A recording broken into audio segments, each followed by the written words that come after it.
What's going on, guys? Welcome to Everything Always. My name's Michael Roman, aka Allfires. Now, there's really only been two kinds of Marvel reports as of late. The first of which has been castings, which are always going on, but because of the Fantastic Four, have felt a bit accentuated. I know that there's been news, at least that one fellow YouTuber and John Campia said that we're going to get the casting in before the end of next week, but I want to be clear and say if you go back and watch that clip, he said that's just what he's calling. He has no intel. He wasn't trying to say that he had intel. People are just so excited about it, they're grasping for everything. So while we patiently wait for that and other casting reports like Lewis Pullman taking over the role of Sentry, the other type of report has been rewrites and of many kinds, both for the Fantastic Four, but also for films like Daredevil Born Again, where they completely started again. It sounds like they listened to fans, and we have a video coming out later today or tomorrow on what's been going on with the rewrites and the stories, but also for Captain America Brave New World, where the reshoots are now reportedly coming this summer, and it was just revealed via the first official promo that Sam's getting a brand new costume. Well, today we pick up with a brand new industry insider report regarding the reshoots and exactly what's changing, the removal of entire villains, including, unfortunately, Seth Rollins' character. We're going to talk about what that is, what happened, what may still survive that cut, and how this changes the film, why Marvel Studios is choosing to do this and remove these villains from the Act 1 fight scene. We're breaking it all down, but first, if you could grab the subscribe button. We do daily Marvel content at the channel, and that's all we do. Everything from official Easter egg breakdowns, trailers, and reviews, to the occasional industry insider report and everything in between. So if that sort of thing's for you, hit the subscribe button, leave a comment down below. That will automatically enter you to win our ongoing PS5 giveaway. The next one is right around the corner. Again, all you got to do, be a sub, leave a comment if you want, stick around to the end of the video. We get into all the giveaway stuff again there. Okay, so it was already heavily rumored that the confirmed reshoots for Captain America Brave New World were aimed at some of the action sequences. Some of the language used in the rumors regarding these reshoots were that the action sequences basically lacked Captain America and or were lackluster compared to some of the other Captain America movies.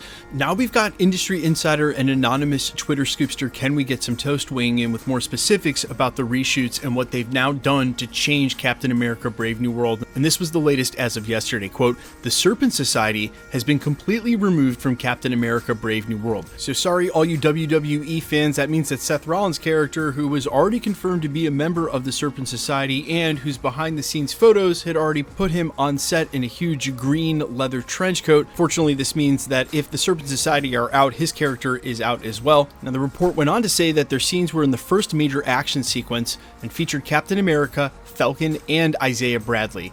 They also go on to mention that Rosa Salazar's Diamondback might survive the new version of the movie, but honestly guys, I wouldn't hold your breath because it sounds like, and by all accounts, that they're doing this and for very good reason. The rumors specifically said that the action sequences were not only lackluster and in some cases lacked Sam Wilson, but the fact is that they didn't really fall in line or match the vibe of the other Captain America movies, like Civil War, like Winter Soldier, and that the reshoots and retooling were actually looking to aim the film more at that tone. Now, while obviously superheroes add a touch of the fantastic pun totally intended to any story that they're involved in, the underpinnings for the tone in both Captain America Winter Soldier and Civil War were the subject matter of the films, which were extremely serious, meaning no matter how much comic relief was involved in them, they were not comedies, they were actually serious films in the MCU.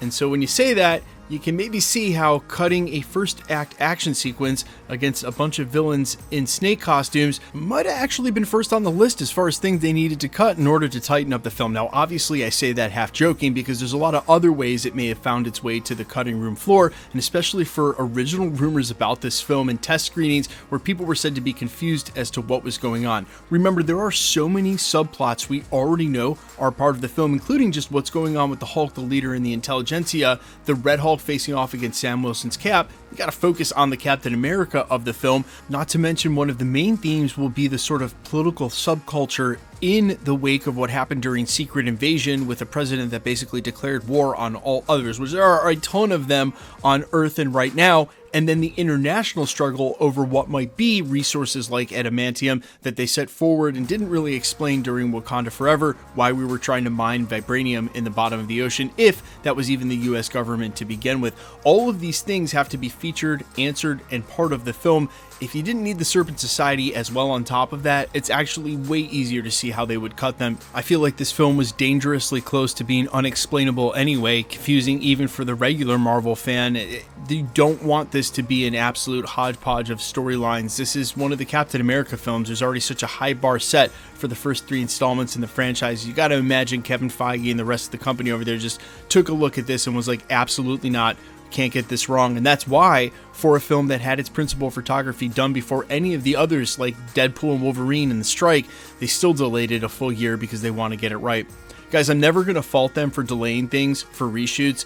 It sort of sucks that the timetable keeps getting longer and longer for Avengers Secret Wars, but better to have that all mean something when we get there because the projects are better for it. And for all the shit that we talk about Marvel and Disney, they are spending a lot of money to do these reshoots and these rewrites. You can't fault them for that. We want them to get it right. They're spending the money to do it. Still doesn't mean they're going to get it right, but at least they're trying. You guys let me know all your thoughts though down below. Are you bummed about Seth Rollins and the Serpent Society being out of the film, or do you agree with me, just want it to be as streamlined as possible? I'm actually more bummed about Isaiah Bradley in action, not getting to see that because his character rocks, but I'm all ears as always. Quickly, let's get into the giveaway stuff before I let you go. All right, we are still giving away PlayStation 5s at the channel. We're going to continue to do it until PlayStation 5 Pros or 6s comes out. We're also going to give away some tickets for Madam Web next week. If you want to be entered to win, or for any of the other future giveaways here at the channel, all the same rules will always apply. Super simple. All you got to do, hit the subscribe button, then leave a comment down below, and because it's truly random, the more videos you comment on, the better chance you have of winning.